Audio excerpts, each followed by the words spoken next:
Tani duke ju kthyer ndoshta pak edhe vetë deklaratës së presidentes në momentin që ka bërë shpërndarjen e parlamentit dhe patjetër një juriste e mirë edhe në vendimet e ndërmarra e tha me bindje se do të kishte në kushtetuese një situatë ndoshta të ngjashme, do të ishte kontestueshme ajo që zonja Osmani bëri duke u shprehur se edhe kështu, edhe në këtë formë, ishte krenare që i kishte bërë një vendim të tillë.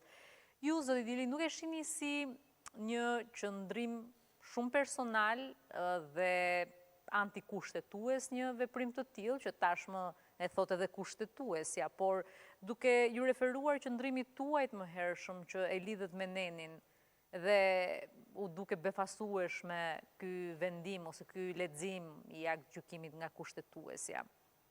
Ka një vend për të interpretuar në këtë formë që gjithçka po bëhet për pozitat personale në politikën e Kosovës? Po kur nuk është bërë skilajta për pozitat personale në politikën e Kosovës? Tani ne shpresojmë. Tani qartazi kaq shumë ndoshta jo. Shiko, po rrethanat politike në të kaluarën kanë qenë pak më të ndryshme. Tani ne ndoshta dhe me rrethanat ecim, se shohim çfarë bëhet në terren. Nuk mund të prekim një gjë që nuk e kemi parë apo dëgjuar. Ne po flasim për një rast në cilën edhe vetë presidentja në fjalë, në një farë forme la të nënkuptohej që ky vendim do të kishte një situatë të tillë, një përfundim të tillë. Ne kemi një problem me këta presidentët tonë, sepse është presidenti i tretë, zonja Osmani, që bën shkelje kushtetuese. Zoti Fatmir Sejdiu është shkarku për shkak shkeljeve kushtetuese. Pastaj Bexhet Pacolli është shkarku nga detyra për shkak të shkeljeve të kushtetutës. Zonja Osmani këtë periudhën, sidomos periudhën e fundit të themi prej 9 shkurtit e këndej, ndoshta një 10 herë ka shkel kushtetutën, kështu që nuk është në një, do të thonë është një praktikë të cilën vetëm se janë duke vazhdu zonja Osmani dhe presidentët e tjerë të cilët kanë qenë. Prandaj nuk është diçka e befasishme në këtë situatë. As nuk është e befasishme që zonja Osmani edhe kur e vendosi ta dërgoj dekret ose kur e shpalli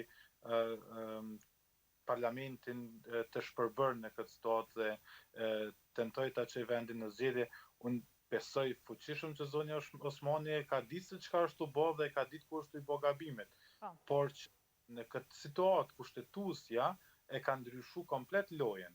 Për shkak që unë pram në një studio televizive thash, frika ime është që kushtetuesja do t'i marrë për bazë zgjedhjet e fundit, të cilat kanë ndodhur me 28 dhjetor.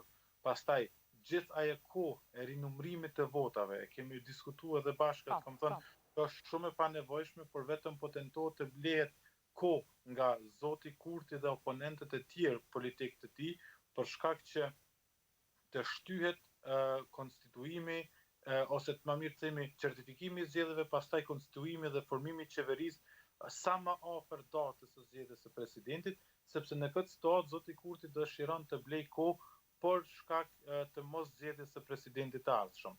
Dhe po kështu rrodhi situata, tashmë gjykata kushtetuese na del na thotë që për shkak të këtyre vonesave ne po ju japim ende kohë, edhe pse definitivisht unë menzis pres sonte t'i dëgjoj ekspertët juridik se çfarë kanë për të thënë në këtë situatë, sepse unë ende jam i befasuar për shkak të këtij zinxhirori të pikave të cilat janë në kushtetutë, nga Neni 81. Besoj do t'ja vënë fajin kushtetutës së Kosovës për interpretim?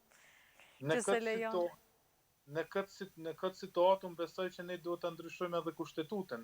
Pra ligjin për zgjedhje, sepse pra problemi fillon nga letrat fillimisht dhe jo nga veprimet.